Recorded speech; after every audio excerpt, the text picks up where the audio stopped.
नमस्कार दोस्तों। कार्तिक मास कथा अध्याय 2।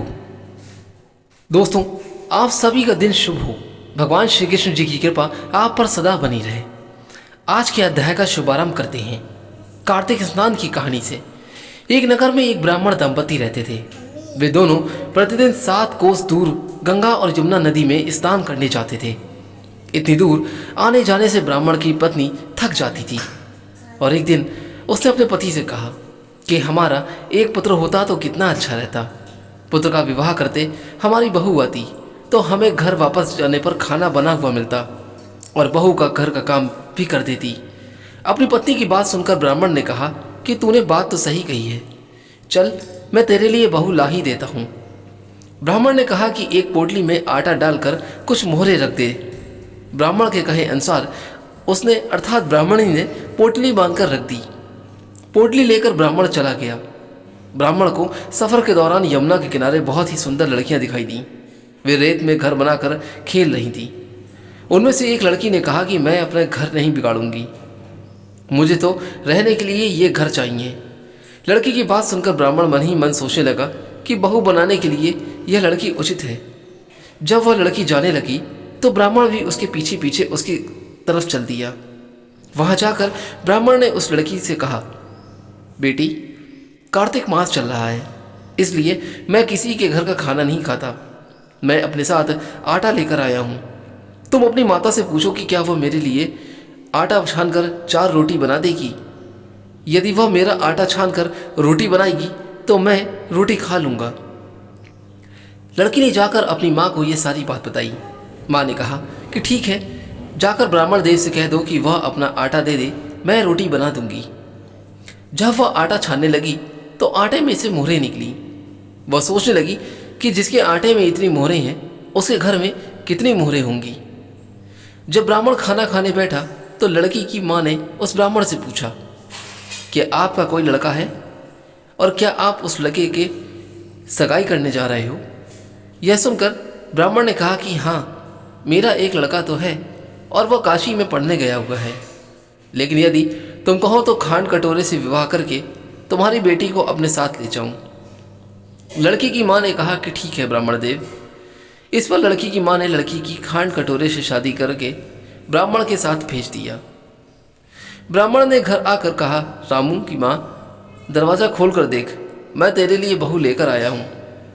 ब्राह्मण की पत्नी भीतर से ही बोली, हमारे तो कोई बेटा बेटी नहीं है तो बहू कहाँ से ले आए। दुनिया ताने मारती थी, अब आप भी मारने लगे। ब्राह्मण ने कहा कि तू दरवाज़ा खोल कर तो देख। जब ब्राह्मणी ने दरवाज़ा खोला तो सामने बहू को खड़ी देखा। उसने बहू का स्वागत किया और आदर संस्कार के साथ अंदर ले गई। अब जब ब्राह्मण अपनी पत्नी के साथ नदी स्नान करने जाता तो पीछे से बहू घर का सारा काम करके और खाना बना कर रखती थी। वह उनके कपड़े धोती और रात को हाथ पैर दबाती थी। इस तरह बहुत दिन बीत गए। ब्राह्मणी ने अपनी बहू से कहा कि बहू, कभी भी चूल्हे की आग मत बुझने देना और मटके का पानी कभी ख़त्म मत होने देना। परंतु एक दिन चूल्हे की आग बुझ गई। यह देखकर बहू घबरा गई और भागी भागी अपनी पड़ोसन के पास गई और कहा कि मेरे चूल्हे की आग बुझ गई है, मुझे थोड़ी आग चाहिए। मेरे सास ससुर सुबह 5 बजे से गए हुए हैं, वह थके हुए हैं, घर आएंगे, इसलिए मुझे उनके लिए खाना बनाना है। यह सुनकर पड़ोसन ने कहा कि तू तो बावली है, तुझे ये दोनों मिलकर पागल बना रहे हैं। इनके कोई पुत्र तो है नहीं, ये निसंतान है। बहू ने कहा कि नहीं, ऐसा मत बोलो, इनका बेटा तो काशी में पढ़ने गया हुआ है। इस पर पड़ोसन ने कहा कि यह तुझे झूठ बोलकर ले आए हैं, मेरी बात सच मान, इनके कोई बेटा नहीं है। अब बहू पड़ोसन की बातों में आ गई और कहने लगी कि अब आप ही बताओ मैं क्या करूं। पड़ोसन ने कहा कि करना क्या है, जब तुम्हारे सास ससुर आए तो जली हुई रोटियां बनाकर देना और बिना नमक की दाल बनाकर देना। खीर की कड़छी दाल में और दाल की कड़छी खीर में डाल देना। पड़ोसन ने अच्छे से सिखा पढ़ा दिया। फिर जब उसके सास ससुर घर आए तो उसने ना तो उनका आदर सत्कार किया और ना ही उनके कपड़े धोए। जब उसने सास ससुर को खाना दिया तो सास बोली, बहू, आज यह रोटियां जली हुई क्यों हैं और दाल भी पकी हुई नहीं। तब बहू ने पलट कर कहा कि एक दिन ऐसा खाना खा लोगे तो कुछ बिगड़ नहीं जाएगा तुम्हारा। ऐसा सुनकर सास ससुर थोड़ा हैरान हो गए। सास ससुर को खरी खोटी सुनाकर वो फिर से पड़ोसन के पास गई और बोली कि अब आगे क्या करना है। तब पड़ोसन ने कहा कि अब तुम सातों कोठों की चाबी मांग लेना। अगले दिन जब स्नान करने के लिए जाने लगे तो बहू अड़ गई कि मुझे तो सातों कोठों की चाबी चाहिए। तब सासुर ने कहा कि इसे चाबी दे दो। तब सास ने बहू को चाबी दे दी। सास ससुर के जाने के बाद जब बहू ने दरवाजे खोले तो देखा कि किसी भी में अन्न भरा है, किसी में धन भरा है, किसी भी के कोठे में बर्तन पड़े हैं। जब उसने सबसे ऊपर का सातवां कोठा खोला तो देखा कि शिवजी, पार्वती माता, गणेश जी, लक्ष्मी जी, माता जी, पीपल पथवारी, कार्तिक के ठाकुर, राई दामोदर, तुलसी जी का बिड़वा, गंगा यमुना और 33 कोटि देवी देवता विराजमान है। वहीं पर एक लड़का चंदन की चौकी पर बैठा माला जप रहा है।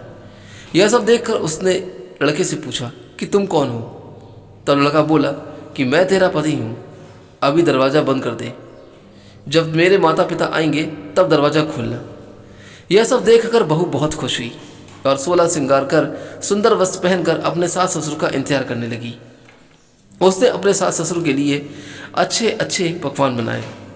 जब उसके सास ससुर घर पर वापस आए तो उनका आदर सत्कार किया और साथ ही प्रेम पूर्वक खाना भी खिलाया और हाथ पैर दबाने लगी।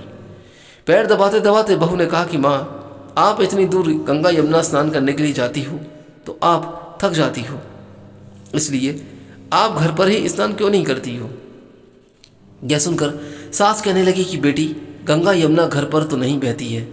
तब उसने कहा, हाँ माँ जी बहती है, चलो मैं आपको दिखाती हूँ।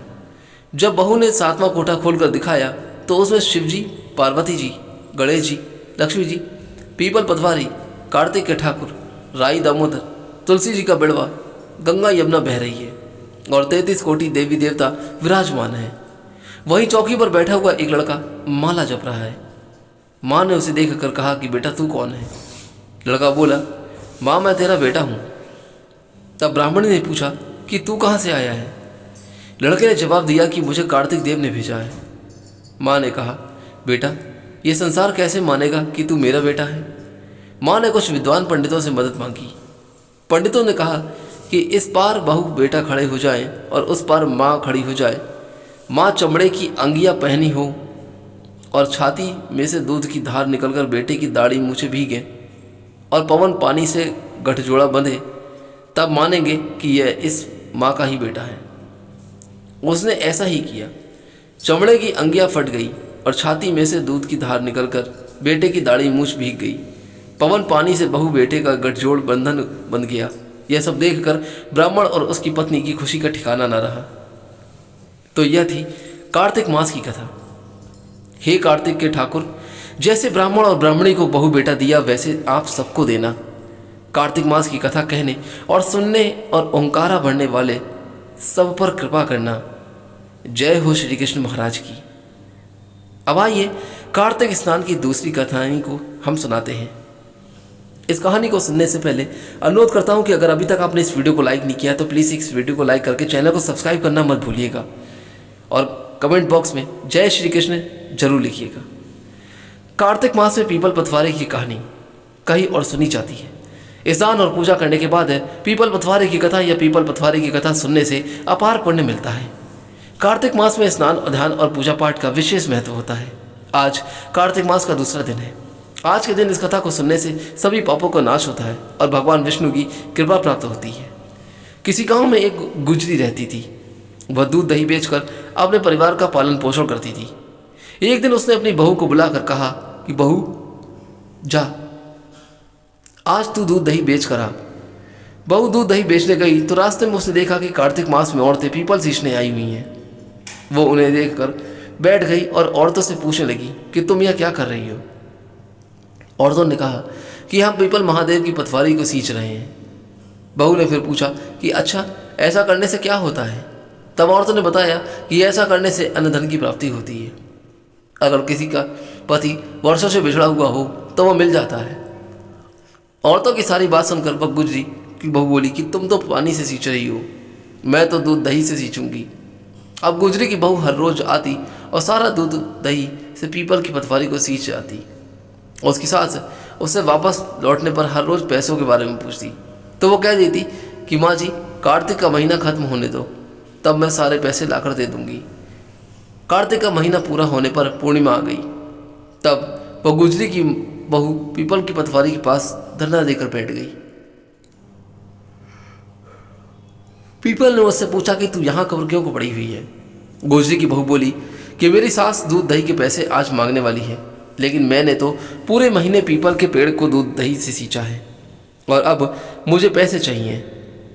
पीपल ने कहा कि मेरे पास पैसे नहीं हैं, यह भाटे डंडे और पान पड़े हैं, पत्ते पड़े हैं, जा इन्हें सब कुछ ले जा और गुल्लक में जाकर रख देना। बहू घर पहुंची और घर जाने पर सास ने बहू से पूछा कि बता, पैसे ले आई है। बहू कहने लगी, माँ जी ले आई हूँ और मैंने गुल्लक में रख दिए हैं। सास ने गुल्लक खोल कर देखा तो उसकी आंखें खुली की खुली रह गईं। गुल्लक में से हीरे मोती जगमगा रहे थे। सारे सूखे पत्ते धन में बदल गए थे, जिन्हें देखकर सास कहने लगी कि अरे बहू, इतना धन कहाँ से लेकर आई है। बहू थी सीधी सादी बेचारी, उसने अपनी सास को सारी बातें सच सच बता दी कि उसने तो दूध दही से पीपल की पटवारी को सींच दिया और पैसे मांगने पर पीपल ने पत्ते डंडे भाटे दिए और वह गुल्लक में रखने से हीरे मोती बन गए। अब बहू की बात सुनकर सास बोली कि बहू, तब तो मैं पीपल की पटवारी को सींचने जाऊंगी। अब सास दूध दही तो बेच आती और उसके बाद दूध दही की हांडी धोकर पीपल की पटवारी में रखाती। घर आकर वो अपनी बहू से कहती कि बहू चल, तू मुझसे पैसे मांग। बहू कहती है कि माँ जी, कभी बहू पैसे सास से नहीं मांगती। फिर सास के बार बार कहने पर आखिरकार बहू ने सास को पैसे लाने के लिए कहा तो वह अर्थात सास एक दिन पीपल के पास धरना देकर बैठ गई। पीपल ने सास के भाटे पट्टे डंडे और पान दे दिए और सास ने घर आकर उसे सब गुल्लक में रख दिए। सास के कहने पर बहू ने गुल्लक फोड़ी तो देखा कि उसमें तो कीड़े मकोड़े चल रहे थे। बहू ने सास से पूछा कि माँ जी, यह सब क्या है। सास कीड़े को देखकर बोली कि पीपल पटवारी ने तुझे धन दे दिया, लेकिन मुझे कीड़े क्यों दे रही है। इस पर सभी औरतें बोली कि तुम्हारी बहू ने सब कुछ सच्चे मन से किया था, लेकिन तुमने तो धन के लालच में आकर यह सब किया है। इसलिए हाथ जोड़कर इस कथा के अंत में कहना चाहिए कि हे पटवारी माता, जैसा आपने बहू को दिया वैसा ही अपने भक्तों को देना। इस कथा को कहते सुनते और हुंकारा भरने वाले सभी भक्तों को देना। अब सुनिए कार्तिक मास महात्मा की आगे का अध्याय। कार्तिक मास के लिए श्रेष्ठ कार्यों से तुलसी जी की महिमा और पूजा आराधना के बारे में इतना सुनने के बाद देवर्षि नारद जी ने ब्रह्मा जी से प्रार्थना की कि हे जगत पिता, अब आप मुझे कृपा करके उत्तम देवता के बारे में भी बताइए जिनका पूजन इस माह में किया जाता है। ब्रह्मा जी ने उत्तर दिया कि हे वत्स, गंडकी नदी के उत्तर की ओर गिरजा के दक्षिण में 40 कोस दूर की भूमि महाक्षेत्र कहलाती है। वहाँ पर शालिग्राम और गोमती चक्र पाए जाते हैं। इनका पूजन करने से और चरणामृत लेने से मनुष्य की मुक्ति प्राप्त कर लेता है। चरणामृत लेते समय यह मंत्र उच्चारण करना चाहिए। मंत्र है अकाल मृत्यु हरण सर्वव्याधि विनाशनम विष्णु पदोदंक पित्वा पुनर्जन्म ना विदिते। अर्थात भगवान विष्णु के चरणों का अमृत रूपी जल समस्त दुख पाप व्याधि को नाश करने वाला, अकाल मृत्यु को हरने वाला और मोक्ष प्रदान करने वाला कल्याणकारी होता है। अतः यह जल औषधि के समान है। जल तब तक जल रहता है जब तक भगवान के चरणों से नहीं लगता।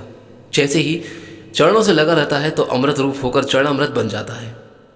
जिस गोमती में एक चक्र हो उसको सुदर्शन, जिसमें 2 चक्र हो वो नारायण, और जिस गोमती में 3 चक्र हो उसे अच्युत, और जिसमें 4 चक्र हों उसे जनार्दन, जिसमें 5 चक्र हों उसे वासुदेव, 6 चक्र वाले को प्रद्युमन, 7 चक्र वाले को संकर्षण, 8 चक्र वाले को नलकुवर और 9 चक्र वाले को व्यू तथा 10 चक्र वाले को दशावतार कहते हैं। इनके दर्शन मात्र से ही मनुष्य मोक्ष को प्राप्त कर लेता है। जो भगवान के सामने वीणा या वंशी बजाता है या गायन करता है वह भी स्वयं भगवान को प्राप्त हो जाता है। जो भगवान के आगे कार्तिक मास में मृदंग बजाता है भगवान उसे अपना सर्वप्रिय भक्त समझते हैं। जो भगवान के सामने नित्य श्रद्धा से धूप जलाता है वह कभी नरक में नहीं जाता। शंख में भरा हुआ या भगवान पर अर्पित किया हुआ जल अंगों से स्पर्श करने पर संपूर्ण रोग और पाप नष्ट होकर मनुष्य मुक्ति को प्रदान कर लेता है। पूजन चाहे मंत्रों द्वारा पूरे विधि विधान से किया जाए या फिर सामान्य रूप से, परंतु मन में श्रद्धा सच्ची होनी चाहिए। पूर्ण श्रद्धा और निष्ठा से किया गया कार्तिक मास का स्नान, ध्यान, पूजा पाठ और व्रत अत्यंत फलदायी माना जाता है।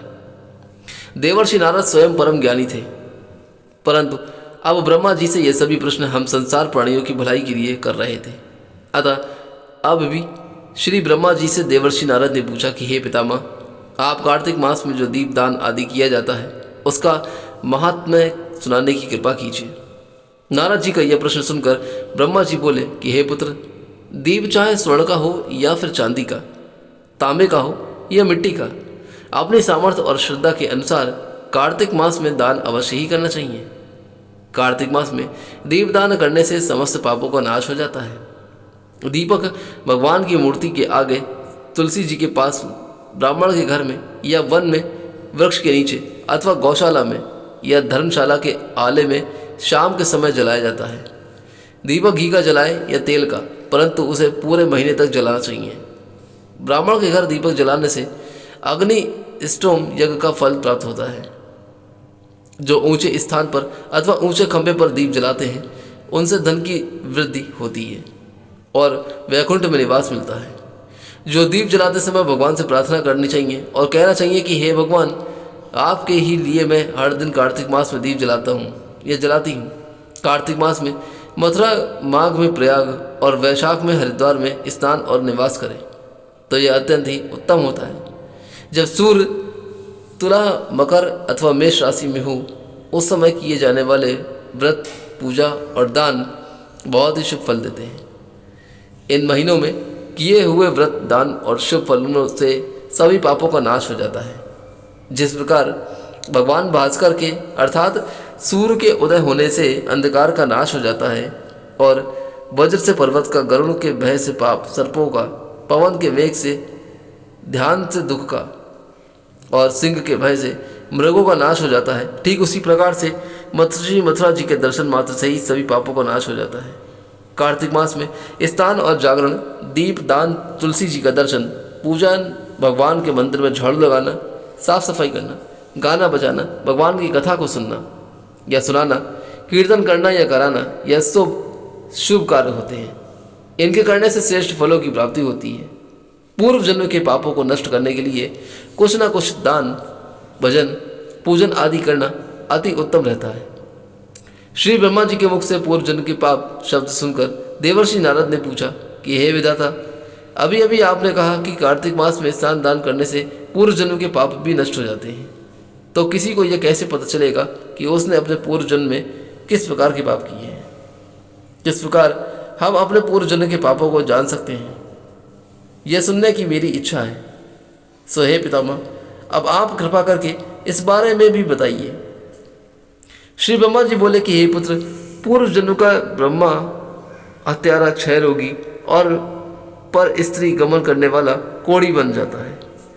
स्वर्ण चोर के नाखून खराब हो जाते हैं और मदिरा पीने वाले के दांत खराब हो जाते हैं। इस प्रकार मनुष्य के पूर्व जन्म पापों को पहचाना जा सकता है। ठीक इसी प्रकार से सभी पाप दान, तपस्या, कृषि व्रत आदि से निवारण हो जाते हैं। ब्रह्मा जी ने आगे कहा कि हे देवर्षि, अब हम कुछ व्रत आदि बतलाते हैं। एक समय भोजन करने से और 3 दिन शाम को और 3 दिन प्रातःकाल भोजन करने से अति वृक्षु की व्रत कहते हैं, अतिकृषु व्रत कहते हैं। शाम के समय 12 ग्रास और प्रातःकाल में 26 ग्रास या 24 ग्रास खाने को भी अतिकृषु व्रत कहा गया है। 3 दिन तक खाएं और फिर 3 दिन उपवास करें तो यह भी अतिकृषु व्रत होता है। शाम के समय 1 ग्रास और प्रातःकाल में 1 ग्रास, फिर 2 दिन बाद मंगौर मंगा हुआ और 2 दिन तक उपवास करें तो यह व्रत अतिकृषु व्रत कहलाता है। 21 दिन तक केवल दूध या पानी पीते रहना तो यह व्रत कृच्छ्रुति कृषु व्रत कहलाता है। 12वां दिन तक उपवास करना पुराक व्रत कहलाता है। 4 दिन तक कुछ नहीं खाना फिर सत्तू खाना या फिर छाछ पीना, इसके बाद ब्राह्मण को दक्षिणा देना सौम्य कृषि व्रत कहलाया गया है। इसी प्रकार 12 दिन तक उपवास करना द्वादश कृषि व्रत कहलाता है। तुला पुरुष का दान करना और गौ का घी, दूध, दही तथा कुशा का जल पीना दूसरे दिन उपवास करना यह कृषि संतबंध व्रत कहलाता है। कार्तिक शुक्ल चतुर्दशी को भगवान का पूजन करना चाहिए और उस रात को उपवास रखकर कमर तक जल में खड़े रहकर रात्रि भर भजन करने को जल कृषि व्रत कहा गया है। जो इस व्रत को करता है वो वैकुंठ को प्राप्त कर लेता है। कार्तिक शुद्ध सप्तमी को घी खाकर फिर एकादशी को उपवास करने को पितामह कृषि व्रत कहा जाता है। यह पितामह कृषि व्रत करके दिन में भगवान श्री कृष्ण चंद्र का पूजन करे तो करने वाला तीनों लोकों में पवित्र होकर वैकुंठ लोकों को प्राप्त कर लेता है। कार्तिक शुद्धि छठ से 3 दिन तक उपवास करने से महेंद्र कृषि व्रत हो जाता है। इसे कर मनुष्य दुर्लभ वैकुंठ लोक में वास पा लेता है। 3 दिन अन्न भक्षण करके और 3 दिन उपवास करने से पत्र पंचक व्रत हो जाता है। इसे वैष्णव कृषि व्रत कहा जाता है। अगर एकम से पंचमी तक केवल दही खाए फिर एकादशी और द्वादशी को भगवान का पूजन करें तो उसे परम कृषि व्रत कहा गया है। इसके करने से श्वेत द्वीप पे वास मिलता है। जो शुक्ल पक्ष की एकम से प्रतिदिन 1 ग्रास को कम करता है और अमावस्या को कुछ नहीं खाता तो यह चंद्रायण व्रत कहलाता है। 1 ग्रास 2 तोले अर्थात 25 ग्राम के लगभग मानना चाहिए। एक बार में जितना भोजन आसानी से मुंह में आ जाए इतना ही ग्रास होना चाहिए। कृष्ण पक्ष के आदि में अर्थात शुरुआत में 14 को 5 ग्रास और फिर हर दिन 1-1 ग्रास बढ़ाकर एक पक्ष में 240 ग्रास पूरे करने चाहिए। इसे भी चंद्रायण व्रत कहते हैं। जो व्यक्ति कार्तिक शुद्धि सप्तमी, अष्टमी, नवमी और दशमी को जल कमल खाए फिर एकादशी को उपवास करे तो यह लक्ष्मी व्रत कहलाता है। इस लक्ष्मी व्रत को करने वालों पर श्री लक्ष्मी जी की कृपा बनी रहती है और अंत में उन्हें भगवान विष्णु के वैकुंठ लोक में वास मिल जाता है। प्रतिदिन प्रातःकाल में 4 ग्रास और सायंकाल ना खाने से शिशु चंद्रायण व्रत होता है। पूरे कार्तिक मास तुलसी जी का और आंवले का पूजन करना चाहिए। अगर स्त्री व्रत करे तो अपने पति की दीर्घायु की कामना भी करे। व्रत समाप्ति के बाद किसी ब्राह्मण को गौदान या अपनी सामर्थ्य के अनुसार दान, दक्षिणा या भोजन आदि जरूर देना चाहिए। इन व्रतों को करने से व्रत करने वाला भगवान का प्रिय पात्र तो बनता ही है। इस श्लोक में वह सभी सुख और ऐश्वर्य को भोग कर अंत में मोक्ष की प्राप्ति भी कर लेता है।